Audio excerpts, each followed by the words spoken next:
Well, our position on the Keystone legislation is well known, and if in fact the legislation that passed the House also passes the Senate, then the president won't sign it. Okay. Jim? The president won't. Will not sign it. We'll veto it. Will veto it. That's correct. Oh. Yeah, that's what's going to happen. John Hart, editor-in-chief of Opportunity Lives and former communications director for Senator Tom Coburn, joins us. John, welcome, sir.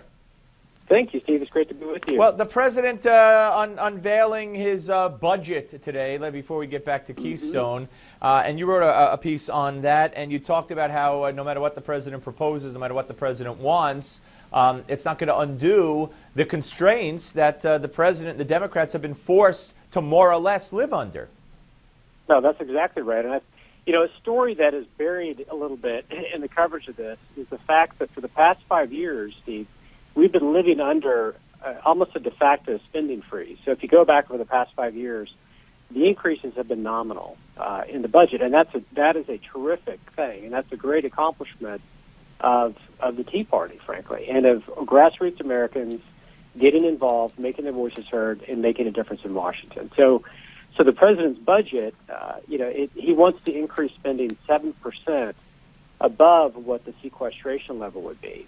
But even if he got his way, Steve, that is such a small increase compared to where we've been. And it shows the extent to which the White House is isolated and is really losing the budget fight. And hopefully as this process moves along, Republicans will take those savings in sequestration and lock them in. In other words, make hundreds or thousands of specific decisions within the budget that eliminate wasteful programs, consolidate duplication, and get that money out of Washington and return it back to communities. Because that's the most powerful form of stimulus possible is to restrain government, to limit government, and then liberate people to innovate and create. Yeah, no, absolutely. So you say even if the president got what he wanted, you don't have any thoughts or the probability isn't high that he will get what he wants here at all, will he? No, the president's budget is basically dead on arrival, or as I put it, frozen on arrival. So there's no chance really of anything he's proposing becoming law. But he has a whole slew of tax increases. Those are going to be ignored come Tuesday.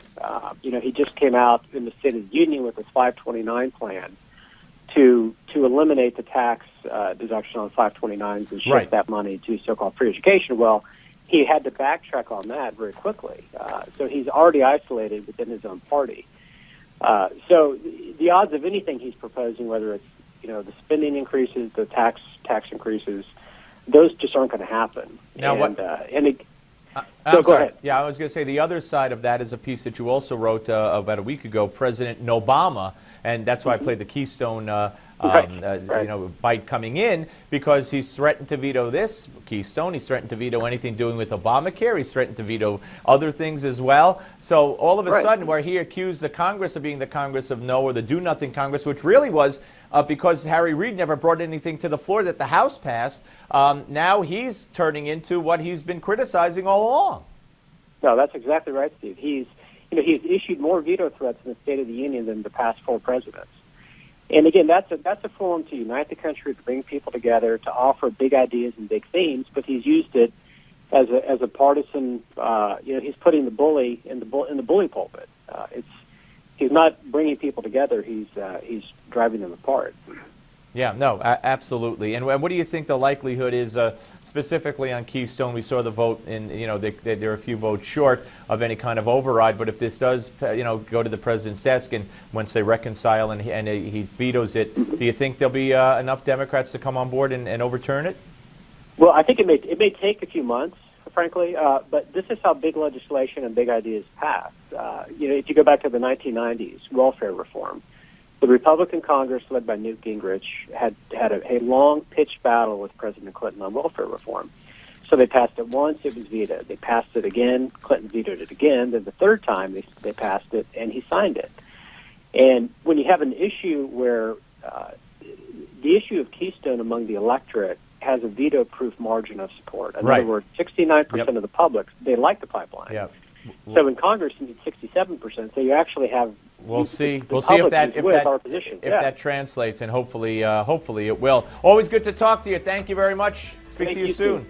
All right, folks, Appreciate we'll be it. back Bye-bye. with more of the Steve Malzberg Show after the break. Don't go away. Newsmax Television, that's where you're watching this.